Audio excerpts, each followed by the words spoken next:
nation. 2 million prisoners living in dislocation, shouting at the wall, but nothing is ever changing. That's life under an occupation. With Radio Algeria International, you will not miss a single major political or economic event. Radio Algeria International, our voice in the world.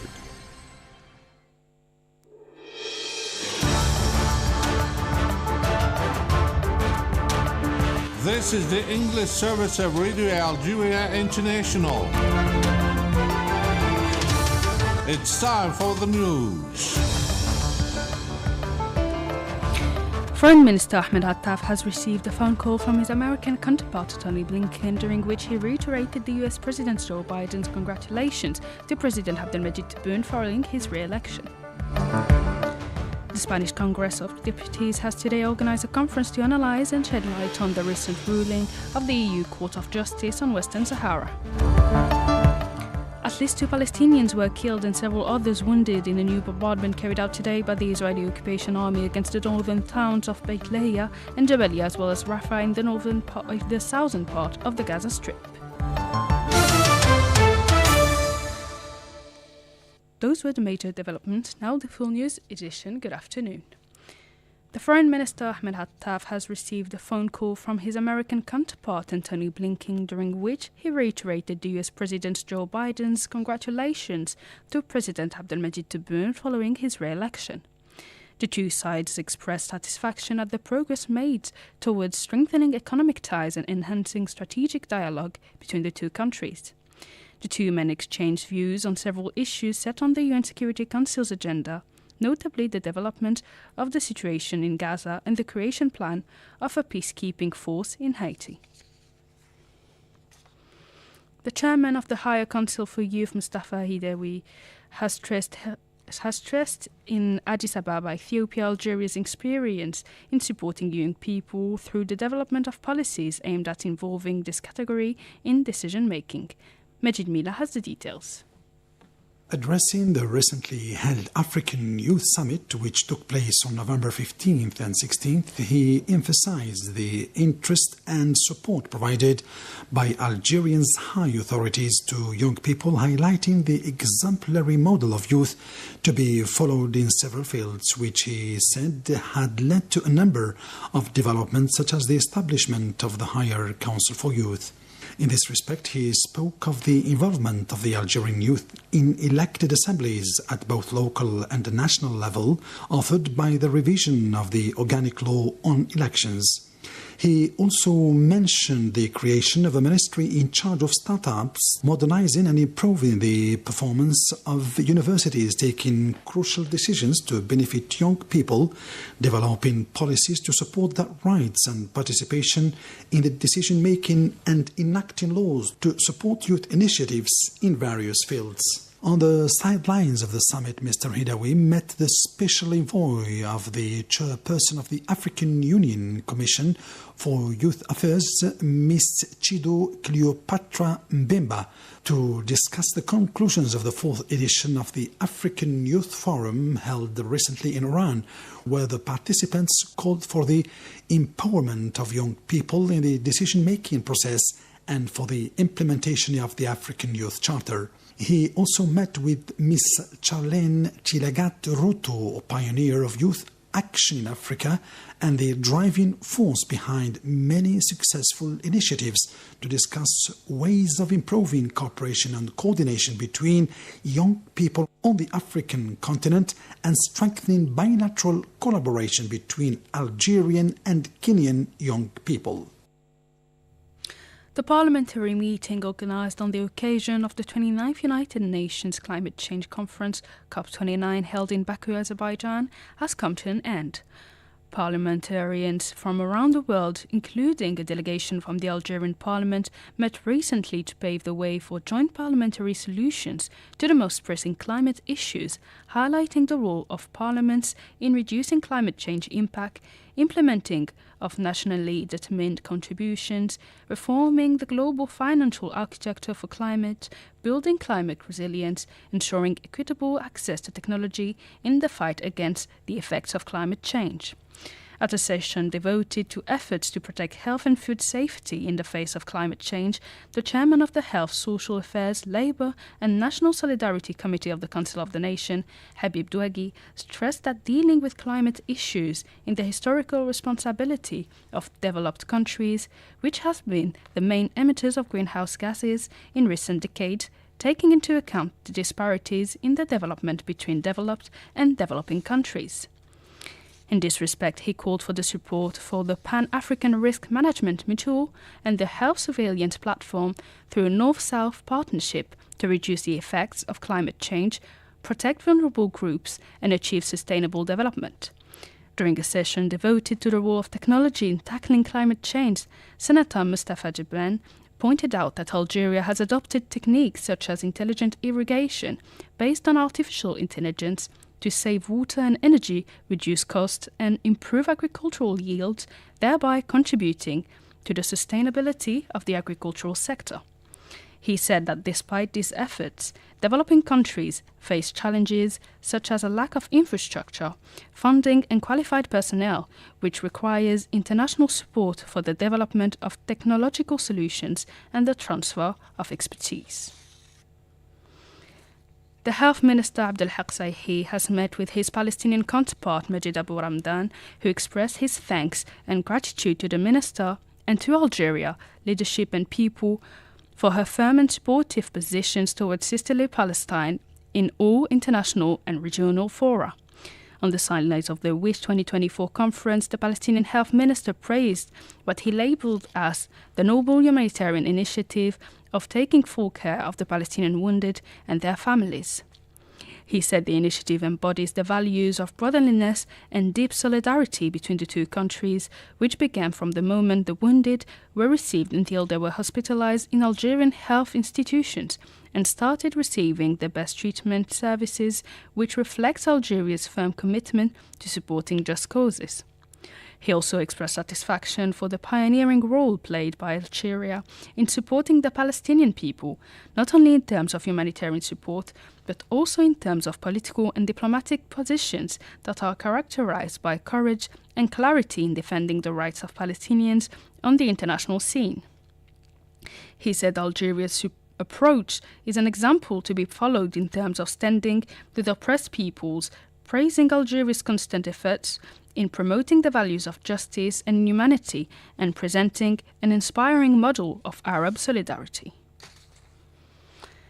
The Spanish Congress of Deputies has today organized a conference under the slogan "Without plundering, there is no occupation," in which lawyers, farmers and political leaders have met to analyze and shed light on the recent ruling of the Court of Justice of the European Union on Western Sahara. The representative of the Polisario Front in Spain, Abdullah Arabi, has stressed in a statement to Radio Algeria International that the objective of the conference is to call on the different agricultural and industrial organizations to pressure the Spanish government of Pedro Sanchez to comply with the decisions of the European Court of Justice that affirm the illegality of the agreements between the EU and Morocco that illegally exploits the natural resources of Western Sahara.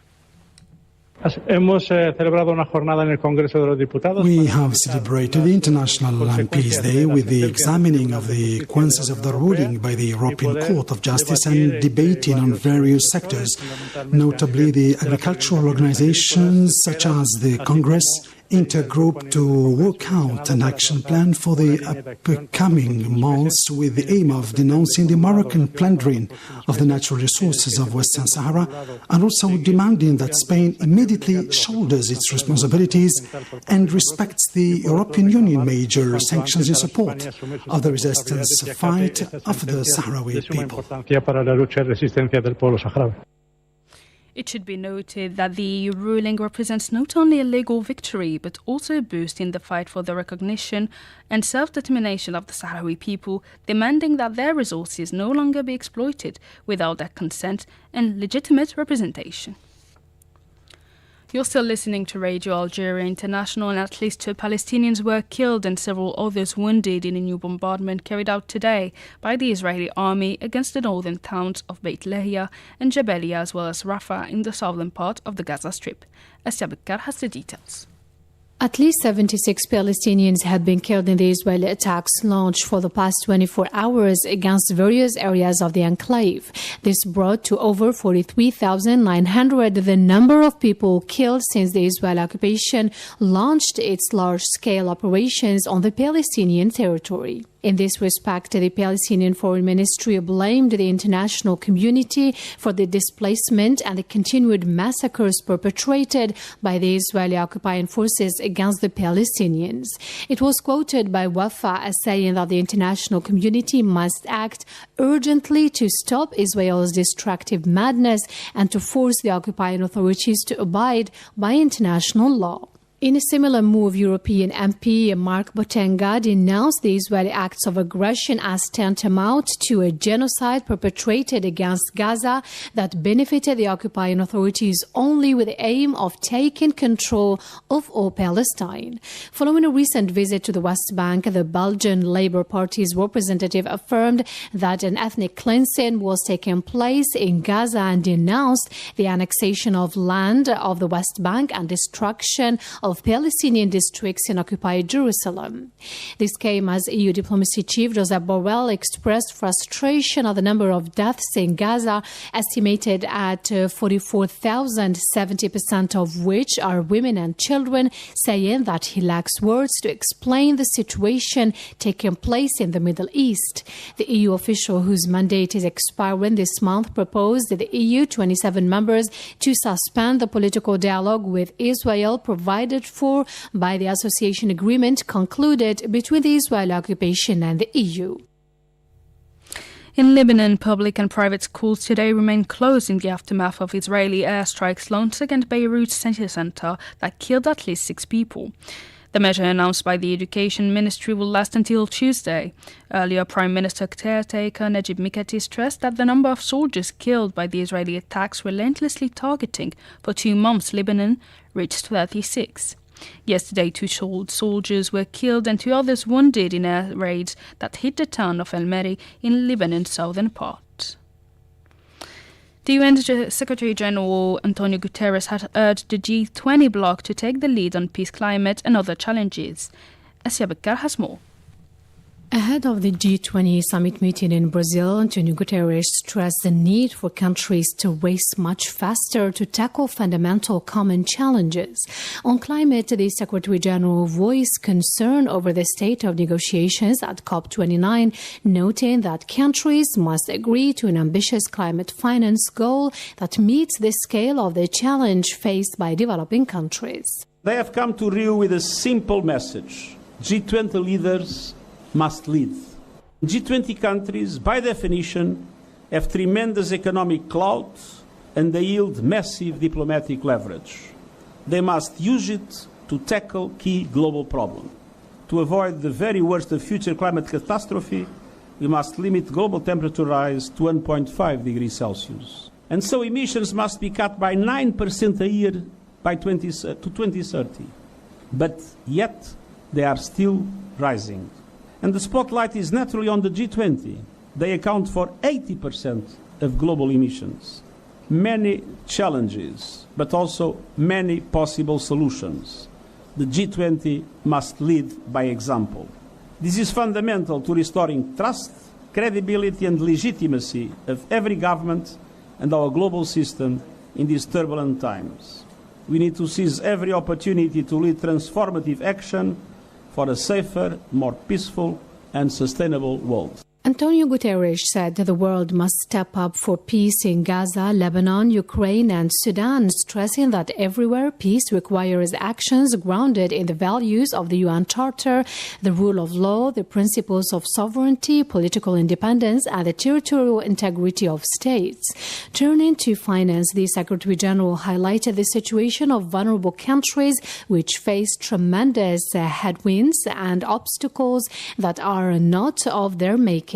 He said they are not getting adequate support for the current international financial architecture, which he described as outdated, ineffective and unfair. He said the Pact for the Future calls for ambitious reforms to make the system more representative of today's global economy and the needs of developing and vulnerable nations. He stressed the importance of expanding the voice and representation of developing countries in international financial institutions. Furthermore, the pact also calls for other measures such as substantially increasing the lending capacity of multilateral development banks, promoting more inclusive tax cooperation, and exploring all forms of innovative finance. He said the global community is looking to the G20 to deliver on these agreements. The UN Security Council is voting today a resolution calling for an immediate cessation of hostilities in Sudan. The draft resolution calls on the parties to immediately cease hostilities and to engage in a good faith dialogue to pave the way for a de-escalation with the aim of urgently reaching a ceasefire. The draft resolution calls on both parties to respect the commitments made in 2023 to protect civilians and to allow in rapid, safe and unhindered access to humanitarian aid. According to the UN, the conflict has already claimed tens of thousands of lives and displaced more than 11 million people, including 3.1 million outside the country. That's it for today's news bulletin. Stay tuned on Radio Algeria International. Hello and welcome to our weekly program devoted to Algerian economic news.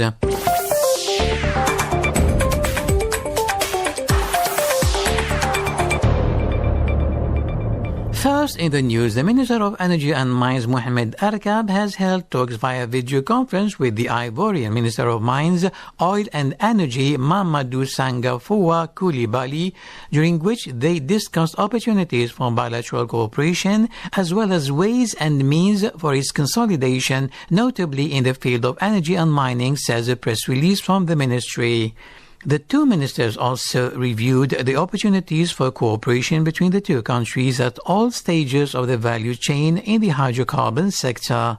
The Ivorian minister praised Algeria's expertise through Sonatrach in the fields of hydrocarbon research and exploration of hydrocarbons upstream and downstream, the development of the fields, refining, production, transportation of gas and liquefied natural gas LNG, and the transport and distribution of petroleum products, as well as in the field of organization and training. Energy and Mines Minister Mohamed Arkab and the Minister of State, Minister of Mining, Industries and Geology of the Republic of Congo, Pierre Oba, have signed in Algiers a memorandum of understanding on cooperation in the fields of geology and mining, according to a press release from the ministry.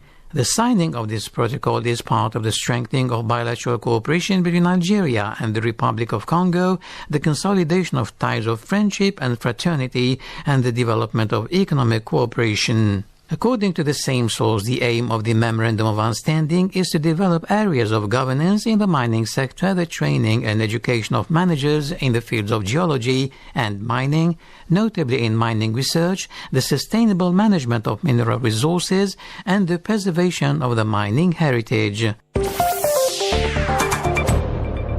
Opportunities for cooperation in the fisheries sector have been examined in Algiers by experts from Algeria and their New Zealand counterparts, notably in the fields of training, scientific research and exchange of experiences, according to a press release from the Ministry of Fisheries and Fish Productions. During the meeting, discussions between the ministry's experts and their New Zealand counterparts focused on three main points, including the possibility of exchanging experiences in the field of training, in fisheries and aquaculture, and benefiting from New Zealand's expertise in the promotion of cooperative activities and the organization of the profession. More in our program. The Deputy Director of Large-Scale and Specialized Fisheries at the Ministry of Fisheries and Fish Productions, Ammar Ousheli, has chaired the 24th Extraordinary Session of the 4th Sub-Commission of the International Commission for the Conservation of Atlantic Tunas, ICCAT, held in Cyprus, according to a press release from the ministry. In addition to Mr. Ousheli, the Algerian delegation taking part in this extraordinary session organized from the 11th to the 18th of November included the Director of Fisheries and Aquaculture of the province of Skikda, Naim Bellakari, and the researcher at the National Center for Research and Development in Fisheries and Aquaculture, CNRDPA, Moussa Mened, the ministry added. The Minister of Industry and Pharmaceutical Production, Ali Aoun, has received the Ambassador of the Republic of Mozambique to Algiers, Antonio Augusto Eduardo Namburete, with whom he reviewed the opportunities for bilateral cooperation and investment in the industrial sector, according to a press release from the ministry. The talks between the two parties focused on the state of cooperation relations between Algeria and Mozambique in the industrial sector and on the prospects for consolidating them in the future, notably in the pharmaceutical industry. On this occasion, Ali Aoun indicated that Algeria was willing to cooperate with the Republic of Mozambique through the contribution of companies in the sector to the training of executives, proposing greater rapprochement and exchange of expertise between Algerian businessmen and their Mozambican counterparts, and the creation of specialized commissions to examine potential investment projects. The Commission for Organizing and Monitoring Stock Exchange Operations, COSOB, has given its approval to Maghreb Leasing Algerie MLA for the issue of an institutional bond, the institution said in a press release. The issue is for institutional investors and is worth 2 billion dinars.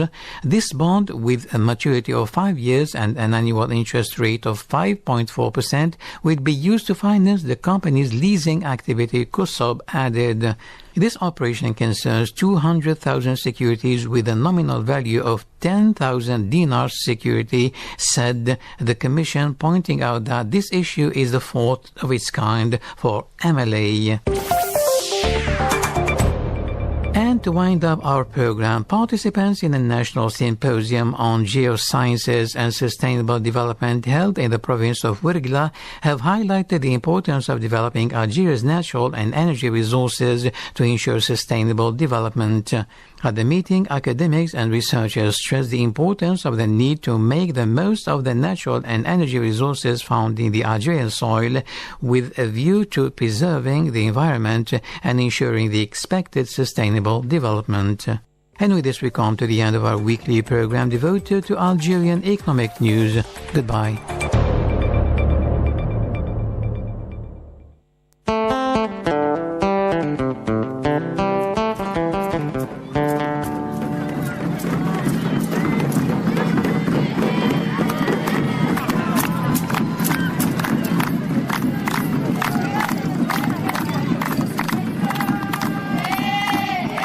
Hello to your weekly program, Destination Algeria. I'm Jamal Semeni.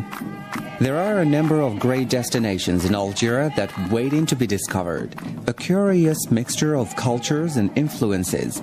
Algeria has something interesting to see in just about every city. The country is also the first largest on the African continent, so you can be sure that there are plenty of towns and cities to visit. Let's visit Algeria's fascinating destinations, you and I, together.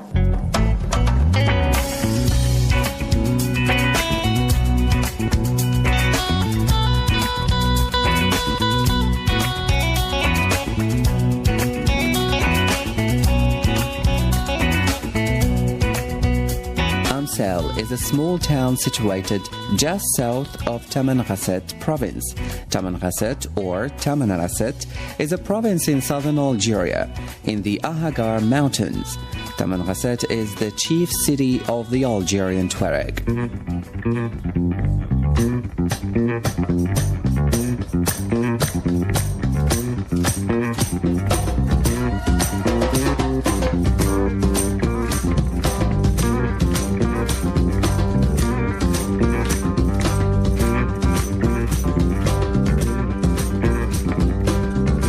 Very near to Amsel, you will find the huge Ahagar Mountains, also known as the Hogar.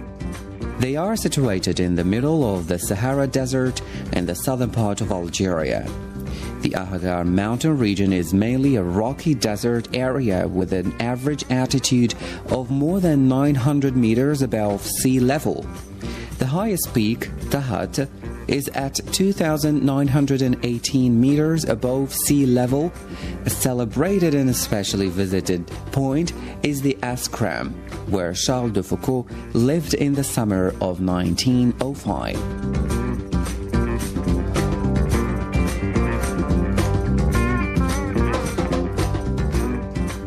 Amsel is a lovely destination for a day trip, and it is a wonderful retreat during the busy summer months. The town has a great reservoir, and swimming is allowed.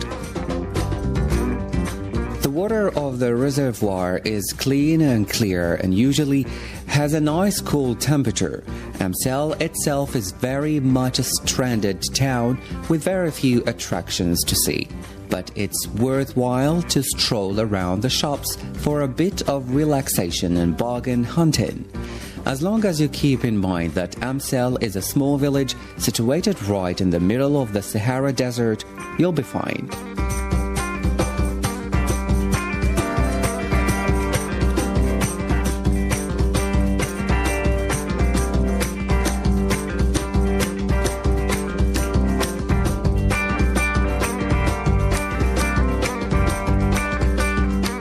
Amsel has a typical desert climate. It is very hot and sometimes unbearable in the summer. In sharp contrast, winter temperatures often fall well below 0 degrees Celsius. Rainfall is very rare and sporadic. However, since the climate is less extreme than most other areas of the Sahara, Amsel is a major location for biodiversity. Today, Amsel and Tamanrasset province is a prime tourist destination in Algeria.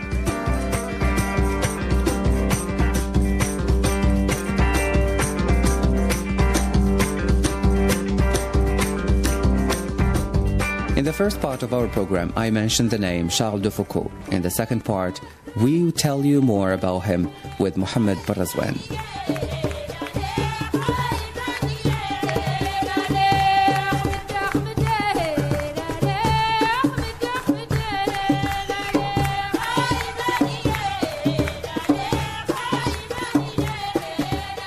Forming part of the Ahagara Mountains, also known as the Hogar Mountains in southern Algeria, the Askram is a spectacular collection of narrow mountain peaks in shades of brown and ochre, which have been artistically carved by the elements.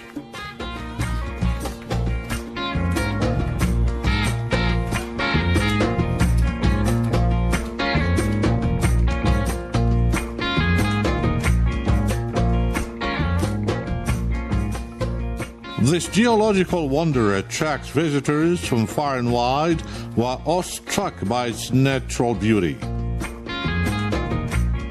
The Askram is also renowned for being the site of the hermitage of Charles de Foucault, which is now the retreat of Little Brothers of Jesus, who continue the humanitarian work he started back in 1910.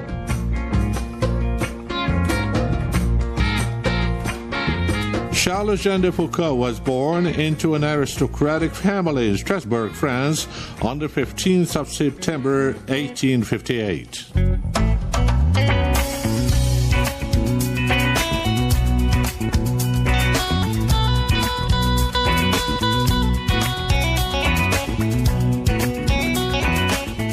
He became a Trappist monk in 1890, left Morocco in 1897, and traveled to Algeria to live a life of ascetic solitude.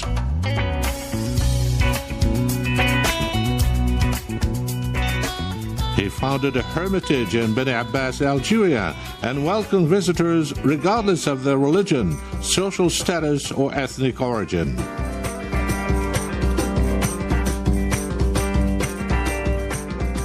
Later on, Charles de Foucault moved to Tamanrasset in southern Algeria to be with the Tuareg people.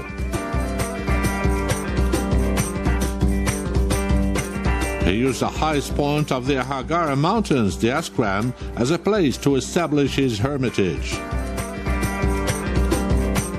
He associated closely with the Tuareg for a period of more than 10 years, during which time he studied their cultural traditions and worked on a dictionary and the grammar of the Tuareg language.